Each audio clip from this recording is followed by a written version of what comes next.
So if one was asked to describe maximum communication, total understanding, full respect and utter trust, coupled with huge affection, wouldn't that be a good way to describe love? This wheel of rapport building is a wonderful way for us to consider how we interact with other humans and our relationships we have with people. It's a terrific tool to positively influence every human relationship we have.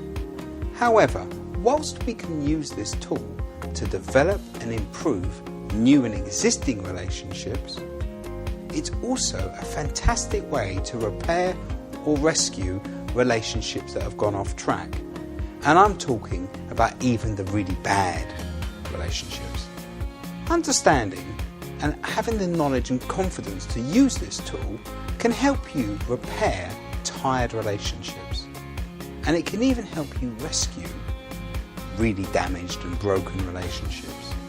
So let's look at when relationships go wrong. There are two ways in which the rapport wheel behaves when relationships are in the process of failing and going wrong. The first one is called rapport reduction. This is caused by the wheel slowing down. Instead of a desire for more communication, more understanding, more affection, trust and respect, the opposite happens. You communicate less, you talk less, you have less interaction.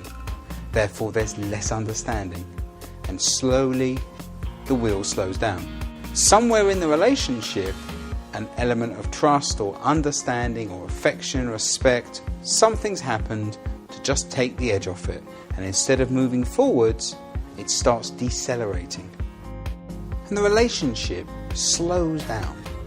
Something happens to affect the wheel and affect the way the relationship is turning. It could be that you are not actively turning the wheel.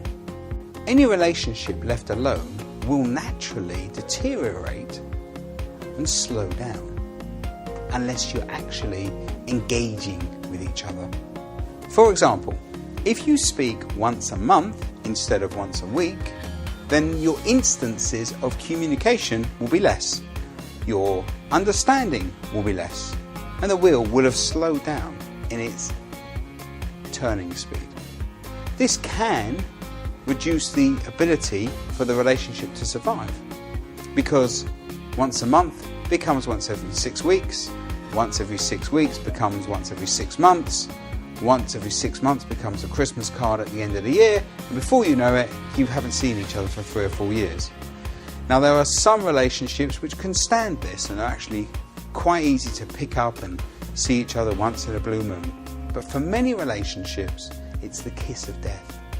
Sometimes the slowing of the wheel is noticeable, but sometimes it's negligible, and before you know it, the relationship has slowed down so much that you can't even be bothered to get it going again. This sort of thing is common with old school friends, for example. You were always in each other's lives whilst you were at school, but then you go to university and your lives start to diverge. You see each other in the summer holidays, and yet it's not quite the same because you've got new interests, they've got new interests, different friends, different experiences, and sometimes your paths reconnect, and sometimes they drift apart. And it's all down to how much you communicate, how often you understand each other, how much comprehension's going on, keeping that wheel going.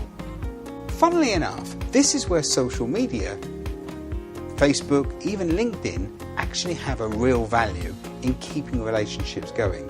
Because although you might not speak to each other or even directly communicate with each other, if you both see each other's postings on your feeds, it's almost like you're communicating, and a relationship can be kept chugging along for a long, long time. Question is that the sort of relationship you want to be having with people, or are you looking for have greater and more involving relationships?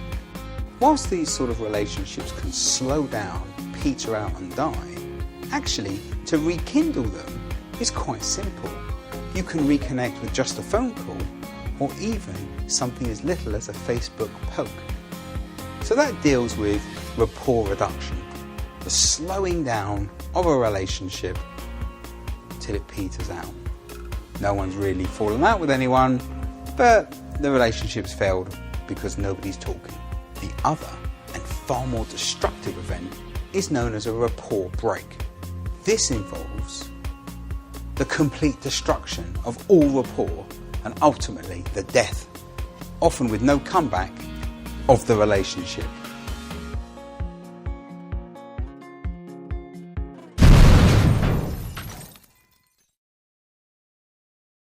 So this happens when the previously fast-spinning wheel of rapport stops suddenly and everything is destroyed as the wheel shatters, shrapnel goes everywhere, and the previously healthy relationship is smashed to smithereens.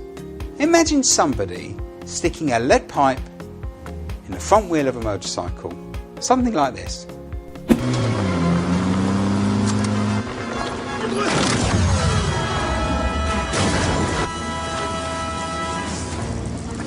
Bitter divorce battles are very good examples of this happening. One party generally has broken the trust of the other, rather like that metal pipe in the wheels of the motorcycle. Everything goes crashing and boom, the relationship is gone. In the ensuing carnage, everything that was good about that relationship is obliterated and forgotten, and emotions run very high and very negative. So ultimately, relationships either slow down and wither or get destroyed in great explosions. Violent end to relationships, abrupt finish with possibly irreparable consequences. However, the rapport wheel can be used as a tool to repair and rescue broken relationships. And this is how it works.